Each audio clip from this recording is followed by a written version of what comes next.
প্রিয় ছাত্রছাত্রী, নবম দশম শ্রেণীর 13.1-এর সমান্তর দ্বারা আরেকটি অঙ্ক নিয়ে আমরা সমাধান করতে চেষ্টা করব। সমান্তর দ্বারার 13.1-এর এটা সমান্তর দ্বারার অঙ্ক 4 + 7 + 10 + 13 + ... দ্বারাটির কোন পদ 301 মানে 301। 4 থেকে 7 3 বেশি মানে 3 বেশি, 7 থেকে 10 তাও 3 বেশি, 7 থেকে 10 3 বেশি, 10 থেকে 13 তাও 3 বেশি। এরকম 13 থেকে মানে 13 থেকে আরেকটা 3 বেশি সংখ্যা, আরেকটা 3 বেশি সংখ্যা, আরেকটা 3 বেশি সংখ্যা, এরকম 3 3 3 করতে করতে 301-এ মানে 301-এ আমরা যাব। তো ওইটা আমরা কততম পদ এটা আমরা বার করতে আজকে চেষ্টা করব। মনে করো এটা প্রথম পদ, এটা দ্বিতীয় পদ, এটা তৃতীয় পদ, এটা চতুর্থ পদ। তাহলে আরেকটা পদ কত হবে? 16, এটা থেকে 3 বেশি 16, তাহলে এটা কত? পঞ্চম পদ। 16 থেকে আরেকটা কত বেশি? 19, এটা কত? ষষ্ঠ পদ। এরকম বাড়তে বাড়তে 3 3 করে বৃদ্ধি পেতে পেতে 301 মানে 301 কততম পদ এটা আমাদের বাইর করতে বলছে। তাহলে এটা কিন্তু সমান্তর ধারা, মানে দ্বিতীয় পদ থেকে প্রথম পদ বিয়োগ করলে কত হয়? 3, 10 থেকে 7 বিয়োগ করলে কত হয়? 3, 13 থেকে 10 বিয়োগ করলে হয় 3 হয়। তাহলে এটা কি অঙ্ক? এটা সমান্তর ধারা। তাহলে আমরা লিখব এটি একটি সমান্তর ধারা, এটি একটি সমান্তর ধারা যার প্রথম পদ a = 4, এটা হলো প্রথম পদ, এবং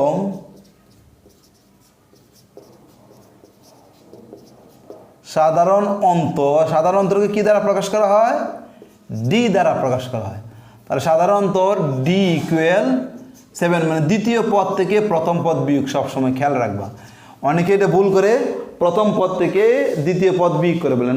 সাধারণ অন্তর বার করতে হলে দ্বিতীয় পদ থেকে প্রথম পদ বিয়োগ করতে হয়। মানে দ্বিতীয় সাধারণ অন্তর হলো সাধারণ অন্তর মানে d হলো দ্বিতীয় পদ বিয়োগ প্রথম পদ। তাহলে দ্বিতীয় পদ থেকে প্রথম পদ বিয়োগ করে সবসময় সাধারণ অন্তর বার করলে দ্বিতীয় পদ থেকে প্রথম পদ বিয়োগ, দ্বিতীয় পদ থেকে প্রথম পদ বিয়োগ করলে তোমরা সাধারণ অন্তর পেয়ে যাবে। তাহলে সাধারণ অন্তর আমরা পেয়ে গেছি। এখন বলছে ধারাটির কোন পদ এত? এটা 301 মানে 301, এটা কততম পদ আমরা জানি না। এটা বৃদ্ধি পেতে পেতে 3 3 করে বৃদ্ধি পেতে পেতে ওই পর্যন্ত গেছে। তাহলে এটা কততম পদ আমরা জানি না। না জানার কারণে আমরা লিখব মনে করি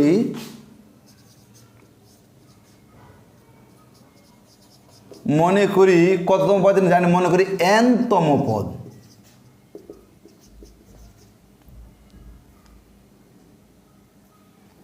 মনে করি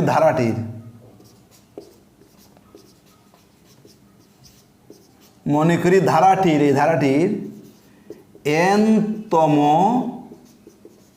পদ 301।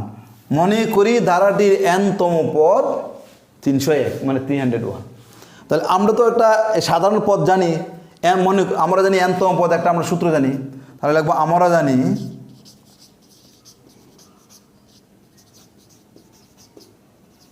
আমরা জানি n-তম পদ সূত্র, n-তম পদ a + n-1 × d।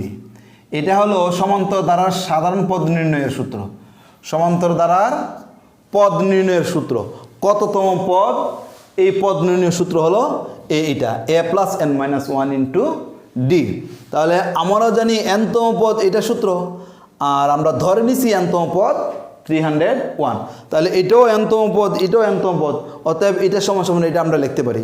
আমরা লিখব অতএব a + n-1 × d = 301। তাহলে এর মান কত? এর মান হলো 4 + n-1, d মান হলো 3, তাহলে 301। দেখো এর মান, এটাও n-তম পদ, এটাও n-তম পদ।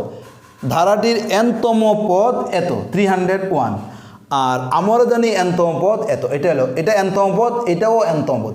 এই nতম পদ এই nতম পদ, nতম পদ এত, nতম পদ এত, তাহলে এইটা সমান, তাহলে a plus n minus one into D সমান, মানে এটা সমান 301 লিখছি। এখন আমরা এর মান বসালাম, কত পাইছি আমরা 4, n এর মান নাই, n এর মান আমরা বাইরে করে নিব, কারণ nতম পদ লিখছি এটা 1, ঠিক আছে। ডির মান কত 301। এখন আমরা গুণ করব 4 প্লাস 3n গুণ করলে হবে 3n, 3 একে 3, 301। আমরা এখন এই দিকে চলে যাই,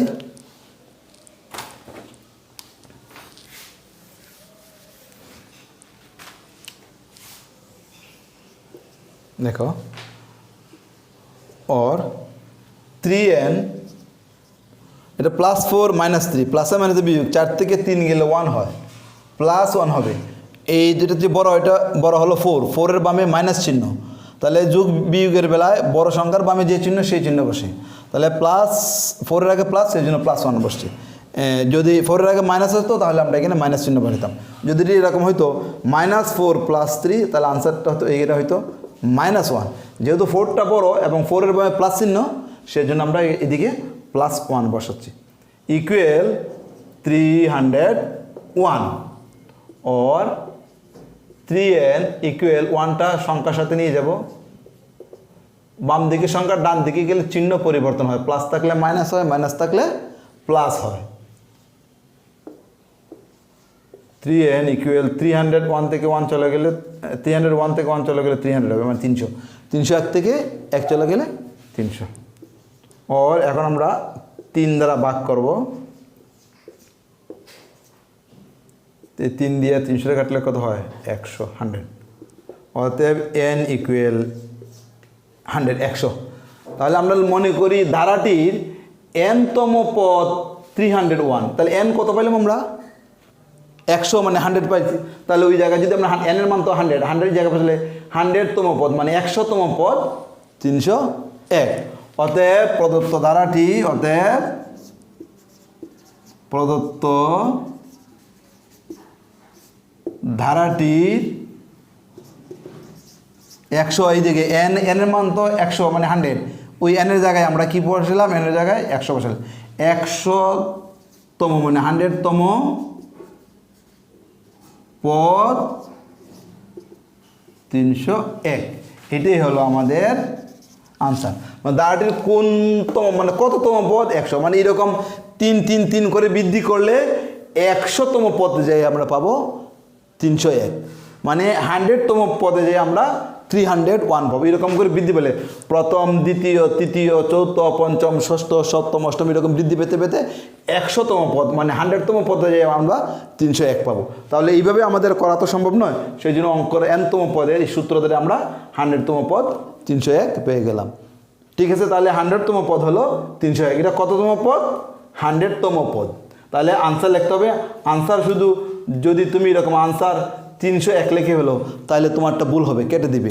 লিখতে হবে 100তম পদ 300, এততম, তোমার বলছে কততম পদ মানে কোন পদ, মানে 100তম পদ এটা, তাহলে তোমাকে আনসার লিখতে হবে 100তম পদ লিখতে হবে। আনসার শুধু 301 লিখলে ভুল হয়ে যায়। আনসার লিখতে আবার আনসার শুধু যদি তুমি আবার 100 লেখো তাহলে হবে না, লিখতে হবে 100তম মানে 100তম পদ লিখতে হবে, 100তম পদ লিখতে হবে। শুধু 100 লিখলে আনসারটা ভুল হবে।